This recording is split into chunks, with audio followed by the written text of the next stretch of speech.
దేవుని పరిశుద్ధ నామమునకు ఘనత మహిమ ప్రభావములు కలుగునుగాక. హల్లెలూయా. ఈ అనుదిన బైబిల్ ధ్యానములకు మీ అందరినీ మన రక్షకుడు ప్రభు అయిన యేసు క్రీస్తుల వారి పరిశుద్ధ నామములో ప్రేమతో ఆహ్వానిస్తున్నాను. ప్రియులారా, యేసు క్రీస్తు ప్రభుల వారు పరలోక రాజ్యపు మర్మములను, దేవుని రాజ్య మర్మములను ఉపమాన రీతిగా తన శిష్యులకు, జనులకు ఆయన తెలియపరిచాడు. మరి యోహాను సువార్త 10వ అధ్యాయంలో మనం ధ్యానిస్తున్నటువంటి ఉపమానము, యేసు క్రీస్తు ప్రభుల వారు ఆయనే పరలోక రాజ్యంలో ప్రవేశించడానికి దేవుడు ఏర్పరిచిన ద్వారమని, మరి ఆయనే దేవుని పిల్లలైనటువంటి దేవుని బిడ్డలకు ఆయన మంచి కాపరి అని, దేవుని ప్రజలను పరిపాలించే రాజని, గొర్రెల మంచి కాపరి అనేటువంటి ఉపమానాన్ని ఆయన వారికి తెలియజేశాడు. యోహాను సువార్త 10వ అధ్యాయం 10వ వచనము 2వ భాగంలో నుంచి చదువుతున్నాను. గొర్రెలకు జీవము కలుగుటకును అది సమృద్ధిగా కలుగుటకును నేను వచ్చి తినని మీతో నిశ్చయముగా చెప్పుచున్నాను. నేను గొర్రెలకు మంచి కాపరిని, మంచి కాపరి గొర్రెల కొరకు తన ప్రాణం పెట్టును. దేవుని నామానికి మహిమ కలుగునుగాక. ప్రియులారా, మరి ఇక్కడ యేసు క్రీస్తు ప్రభుల వారు మరి దేవుని జనులను పాలించే రాజని, దేవుని జనులను రక్షించే రక్షకుడని, విమోచకుడని ఆయన తెలియజేశాడు. అంతేకాదు, మరి వారిని పోషించడానికే ఆయన ఈ లోకంలోనికి వచ్చానన్నాడు. గొర్రెలకు జీవము కలుగుటకు, గొర్రెలు అనగా దేవుని ప్రజలకు సాదృశ్యంగా ఉంటూ ఉంది. కాపరి, మొట్టమొదటిగా కాపరి రాజునకు సాదృశ్యంగా ఉంటూ ఉన్నాడు. కాపరి అనగా రాజు. మరి అలాగే జీవమును, సమృద్ధి జీవమును కలగజేయడానికి నేను వచ్చాను అనగా గొర్రెలను పోషించడానికి నేను వచ్చాను అంటున్నాడు. ఆయనే జీవాహారమైనటువంటి యేసు క్రీస్తు ప్రభుల వారు. ఆ జీవాహారము చేత మనలను పోషించి జీవజలముల చెంతలకు మనలను నడిపించడానికి వచ్చినటువంటి మన పోషకుడు. అంతేకాదు, మన శత్రువుల చేతిలో నుండి మనలను విడిపించే రక్షకుడు, నాయకుడు, రాజు ఆయనే క్రీస్తు ప్రభుల వారు. దేవుని చేత ఎన్నుకోబడినటువంటి రాజు ఆయనని. మరి ఆయన ఈ లోకం మట్టుకే కాదు కానీ, ఈ లోకంలో నీ ఉన్నంత మట్టుకే కాదు కానీ, పరలోక రాజ్యంలో కూడా నిన్ను నన్ను నడిపించేది ఆయనే. మరి పేతురు గారు రాసినటువంటి పత్రిక, 1 పేతురు 2వ అధ్యాయము 25వ వచనంలో మనము ఈ మాటలు చూస్తున్నాము. ఆయనే మన ఆత్మల కాపరి అయ్యున్నాడు. ఇదిగో, మీరు గొర్రెల వలె దారి తప్పిపోతిరి, కానీ ఇప్పుడు మీ ఆత్మల కాపరి, హల్లెలూయా, మీ ఆత్మల కాపరియు అధ్యక్షుడైన ఆయన వైపుకు అనగా యేసు క్రీస్తు వైపునకు మీరు మళ్ళీ ఉన్నారు అంటున్నాడు. యేసు క్రీస్తు ప్రభుల వారు ఈ శరీరమునకు, ఈ జీవితమునకు మాత్రమే రాజు కాదు. ఆయన పరలోకములో కూడా, పరలోక రాజ్యములోనికి నిన్ను నన్ను నడిపించడమే కాదు, పరలోక రాజ్యములో మనలను పాలించేటటువంటి రాజు ఆయనే. హెబ్రీ పత్రిక మరి 9వ అధ్యాయంలో మనము క్రీస్తు ప్రభుల వారిని గురించి కొన్ని మాటలు చూస్తాం. క్రీస్తు ప్రభుల వారు మరి హెబ్రీ పత్రిక 9వ అధ్యాయం 11వ వచనం నుంచి గమనిస్తే, అయితే క్రీస్తు రాబోవుచున్న మేలుల విషయమై ప్రధాన యాజకుడుగా వచ్చి తానే నిత్యమైన విమోచన సంపాదించి హస్తకృతము కానిది అనగా ఈ సృష్టి సంబంధము కానిదియు, మరి ఘనమైనదియు పరిపూర్ణమైనదియునైన గుడారము ద్వారా మేకల యొక్కయు కోడెల యొక్కయు రక్తముతో కాక తన స్వరక్తముతో ఒక్కసారే పరిశుద్ధ స్థలములో ప్రవేశించెను. దేవుని నామానికి మహిమ కలుగునుగాక. ప్రియులారా, యేసు క్రీస్తు ప్రభుల వారు మన ఆత్మల కాపరి అనగా ఈ లోకంలో మరి జీవిస్తున్నంత కాలము మనలను నడిపించే కాపరిగా ఉంటూ ఉన్నాడు. ఈ లోకంలో మన జీవితములను, మన ప్రాణములను మన కాపాడగలిగినటువంటి రాజు, కాపరి ఆయనే. అంతేకాదు, మరి మన ప్రాణాత్మ దేహములను కాపాడే కాపరి అయి ఉంటున్నాడు. కేవలం మన ప్రాణమును మాత్రమే కాదు, మన దేహములను మాత్రమే కాదు, మన ఆత్మలను కూడా రక్షించడానికి వచ్చినటువంటి రాజు, విమోచకుడు ఆయన. హల్లెలూయా. ఆ పరిపూర్ణత మనము దేవుని సన్నిధిలో చూడగలుగుతాం. ఆ పరలోక రాజ్యంలో మనం చూడగలుగుతాం. మనకంటే ముందుగా ఆయన అక్కడికి వెళ్ళాడు. అక్కడ మన కొరకు స్థలమును సిద్ధపరుస్తూ ఉన్నాడు.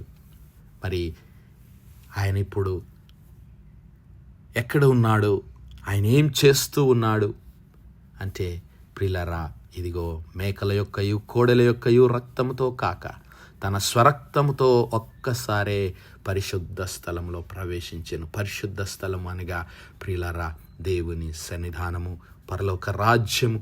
ఆ పరలోక రాజ్యంలోనికి క్రీస్తు ప్రభులు వారు తన పరిశుద్ధ రక్తాన్ని కల్వరి శిలువలో చిందించి మన పాపముల పరిహారార్థ నిమిత్తము మనలను విమోచించడానికి ఆ పరిశుద్ధ రక్తాన్ని చిందించి, ఇదిగో ఆ పరిశుద్ధ రక్తము చేత దేవుని సన్నిధానంలోనికి ప్రవేశించి దేవుని సన్నిధానంలో నిత్యము మన కొరకు ప్రార్థన విజ్ఞాపనలు సలుపుతూ ఉన్నాడు. హల్లెలూయా. ఏలయనగా మేకల యొక్కయు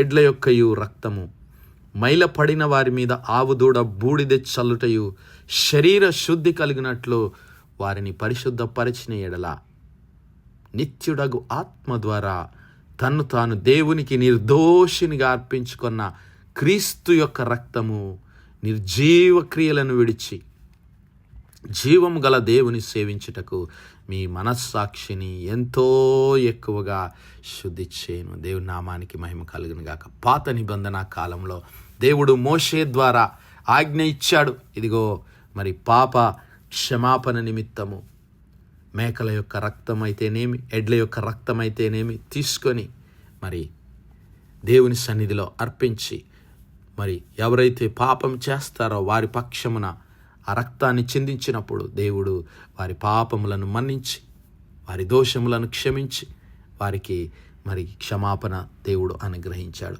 ఒకవేళ మరి ఆ మేకల రక్తము, ఆ ఎడ్ల యొక్క రక్తం వలన వారికి పవిత్రత, పరిశుద్ధత కలిగినట్లయితే, మరి దేవుని ప్రియ కుమారుడు, పరిశుద్ధుడు, పవిత్రుడైనటువంటి ఆ క్రీస్తు ప్రభులు వారి రక్తము నిత్య జీవం కలిగినటువంటి నిత్యుడగు ఆత్మ ద్వారా క్రీస్తు ప్రభులు వారు మరి ఇదిగో దేవునికి నిర్దోషిగా ఆయన అర్పించుకున్నాడు. మరి ఆ క్రీస్తు ప్రభుల వారి రక్తము మన ఆత్మలకు, మన మనస్సాక్షులను మరి ఎక్కువగా శుద్ధి చేస్తూ ఉంది. హల్లెలూయా.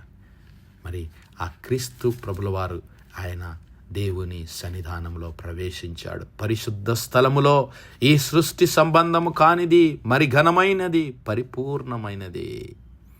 హల్లెలూయా. It's not made with hands, that is to say, not of this building. It is a greater and more perfect tabernacle. Hallelujah.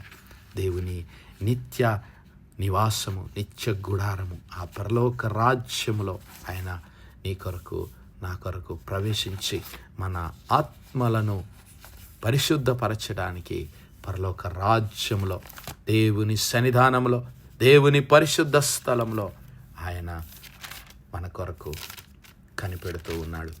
ఆ దర్శనాన్ని పరిశుద్ధుడైన యోహాను చూస్తూ ఉన్నాడు. ప్రకటన గ్రంథం 1వ అధ్యాయం. ఇదిగో నాతో మాట్లాడుచున్న స్వరమేమిటో అని నేను చూడ తిరిగి తిని, ప్రభువు దినమందు ఆత్మవశుడనై ఉండగా భూరధ్వని వంటి గొప్ప స్వరాన్ని నేను వింటిని అంటున్నాడు. ప్రకటన గ్రంథం 1వ అధ్యాయం 10వ వచనం నుంచి మనం చదువుకుంటే ఈ వచనాలు ఉన్నాయి. పద్మాసు ద్వీపంలో పరవాసి అయినటువంటి ఆ యోహాను ప్రభువు దినాన పరవశుడై, ఆత్మవశుడై గొప్ప బూర వంటి శబ్దాన్ని వింటూ దేవుని దర్శనాన్ని చూస్తూ ఉన్నాడు. ఇదిగో నీవు చూచుచున్నది పుస్తకములో వ్రాసి Ephesus, Smyrna, Pergamum, Thyatira, Sardis, Philadelphia, Laodicea అని 7 సంఘములకు పంపుమని చెప్పుట నా వెనుక వింటిని. ఇది వినగా నాతో మాట్లాడుచున్న స్వరమేమిటో అని తిరిగి చూడి తిని. యోహాన్ గారు ఆ మాటలు వింటున్నారు. ఈ 7 సంఘములకు మాటలను రాయమని ఒక స్వరాన్ని వింటున్నాడు. ఏమిటి అని ఆయన తిరిగి చూస్తే 7 సువర్ణ దీప స్తంభముల మధ్య మనుష్య కుమారుని పోలిన ఒకరిని చూచి తిని. ఆయన తన పాదముల మట్టునకు దిగుచున్న వస్త్రము ధరించుకొని రొమ్మునకు బంగారు దట్టి కట్టుకొని ఉండెను. ఆయన తల వెంట్రుకలు తెల్లని ఉన్నిని పోలినవై హిమమంత ధవలముగా ఉండెను. ఆయన నేత్రములు అగ్ని జ్వాలల వలె ఉండెను. ఆయన పాదములు కొలిమిలో పుటము వేయబడి మెరయుచున్న అపరంజితో సమానమై ఉండెను. ఆయన కంఠస్వరము విస్తార జలముల ప్రవాహముల ధ్వని వలె ఉండెను. ఆయన తన కుడి చేత 7 నక్షత్రములు పట్టుకొని ఉండెను. ఆయన నోటి నుండి 2 అంచులు గల వాడి అయిన ఖడ్గం ఒకటి బయలువెడలుచుండెను. ఆయన ముఖము మహా తేజస్సుతో ప్రకాశించుచున్న సూర్యుని వలె ఉండెను. నేను ఆయనను చూడగానే చచ్చిన వాని వలె ఆయన పాదముల యొద్ద పడితిని. హల్లెలూయా. ఆయన తన కుడి చేతి నా మీద ఉంచి నాతో ఇట్లా, నేను భయపడకము, నేను మొదటివాడను కడపటివాడను, జీవించువాడను, మృతుడనైతిని గాని ఇదిగో యుగయుగములు సజీవుడనయ్యున్నాను, మరియు మరణము యొక్కయు పాతాళం యొక్కయు తాళపు చెవులు నా స్వాధీనములో ఉన్నవి అని క్రీస్తు ప్రభుల వారు యోహాను గారితో మాట్లాడుతున్నాడు. దేవుని సన్నిధానంలో సంఘముల నిమిత్తం, అనగా మన ప్రతి విశ్వాసి కొరకు దేవుని సన్నిధానంలో ఆయన ప్రార్థన విజ్ఞాపనలు సలపటానికి, నిత్యుడగు ఆత్మ ద్వారా మనలను నిత్యము పరిశుద్ధపరచడానికి దేవుని సన్నిధిలో ఆయన మన కొరకు వేచి చూస్తూ ఉన్నాడు. ఆ గొర్రెల గొప్ప కాపరి, మన ఆత్మల కాపరి అయినటువంటి క్రీస్తు ప్రభుల వారు మన ఆత్మలను శుద్ధీకరించడానికి దేవుని సన్నిధానంలో నిత్యము యాజకత్వము జరిగిస్తూ మన రాకడ కొరకు ఆయన మరి కాలము సంపూర్ణమైనప్పుడు మనందరినీ దేవుని సన్నిధిలో నిలబెట్టడానికి, వాడబారని మహిమ కిరీటములు మనకు దయచేయడానికి ఆయన సిద్ధంగా ఉన్నాడు. ఆ సహోదరుడా, నా సహోదరి, ఆ ఆత్మల కాపరి అయినటువంటి క్రీస్తు ప్రభుల వారి చెంతకు నేడే పరిగెత్తుకొని వచ్చేద్దాం. ఆయన సన్నిధిని అనుభవిద్దాం, ఆయన సన్నిధిలో వేచి ఉందాం. అతి కృప, అతి ధన్యత దేవుడు మనందరి జీవితాల్లో అనుగ్రహించునుగాక. ఆమేన్, ఆమేన్, ఆమేన్. ప్రార్థించుకుందాం. హల్లెలూయా, హల్లెలూయా, హల్లెలూయా, హల్లెలూయా. స్తోత్రం, స్తోత్రం, స్తోత్రం, స్తోత్రములు తండ్రి. అత్యంత కృపాభరితుడువు, అత్యున్నత సింహాసనంపై ఆసీనుడవైన మా ప్రియ పరమ తండ్రి, చిమ్ము కలిగిన మా దేవ, సైన్యములకు అధిపతి వగు మా యెహోవా తండ్రి, కృపా కనికరములు గల మా ప్రభువా, సూర్యోదయం మొదలుకొని ఇంత మట్టుకు మా తండ్రి మీ చల్లని రెక్కల నీడను భద్రపరిచి, అయ్యా మరొకసారి మీ ప్రియ కుమారుడు మా ప్రభువైన యేసు క్రీస్తుల వారి పరిశుద్ధ నామములో దేవా మీ కృపా సన్నిధానంలో ప్రార్థించడానికి సజీవ లెక్కలో మమ్మల్ని లెక్కించిన మీ ప్రేమకు వందనాలు, స్తుతులు, స్తోత్రాలు చెల్లిస్తున్నామయ్యా. దినమెల్లా మీ యొక్క పరిశుద్ధాత్మ సహాయము, ఆదరణ, కాపుదలు మాకు అనుగ్రహించిన ప్రభువా, మీకే లెక్కలేని స్తుతులు, స్తోత్రాలు చెల్లిస్తున్నాం. అవును మా తండ్రి, మీ ప్రియ కుమారుడు మా ప్రభు రక్షకుడైన యేసు క్రీస్తు ప్రభుల వారు మా ఆత్మల కాపరి అని మేము గ్రహించి, పరలోకంలో నిత్యము మీ సన్నిధానంలో మా ఆత్మల శుద్ధీకరణ విషయమై దేవా మీ సన్నిధానంలో క్రీస్తు ప్రభుల వారు మా కొరకు ప్రార్థనా విజ్ఞాపనలు సలుపుతూ ఉండగా మేమందరము ఆయన సన్నిధిలో, ఆయన పరిశుద్ధ రక్త ప్రోక్షణలో మా ఆత్మలను శుద్ధీకరించుకొని క్రీస్తు ప్రభుల వారి రాకడలో ఎత్తబడి మీ సన్నిధానంలో మీ నిత్య మహిమలో పాలిభాగస్థులమై కృప మాలో ప్రతి ఒక్కరికి దయచేయమని వేడుకుంటున్నాం. అయ్యా, ఈ వర్తమానాలు వినిచిన మా ప్రియ బిడ్డల కుటుంబాలన్నిటిని మీరే దీవించి ఆశీర్వదించి మీ కృపలో భద్రపరిచి మీ మహిమలో చేర్చుకోమని, సమస్త మహిమ ఘనతా ప్రభావాలు మీకే చెల్లిస్తూ మా ప్రభును మీ ప్రియ కుమారుడు మా రక్షకుడైన యేసు క్రీస్తుల వారి పరిశుద్ధ నామమున ప్రార్థించి వేడుకుంటున్నాం మా పరలోకపు తండ్రి. Amen, amen, amen. God bless you all. Praise the Lord. Shalom.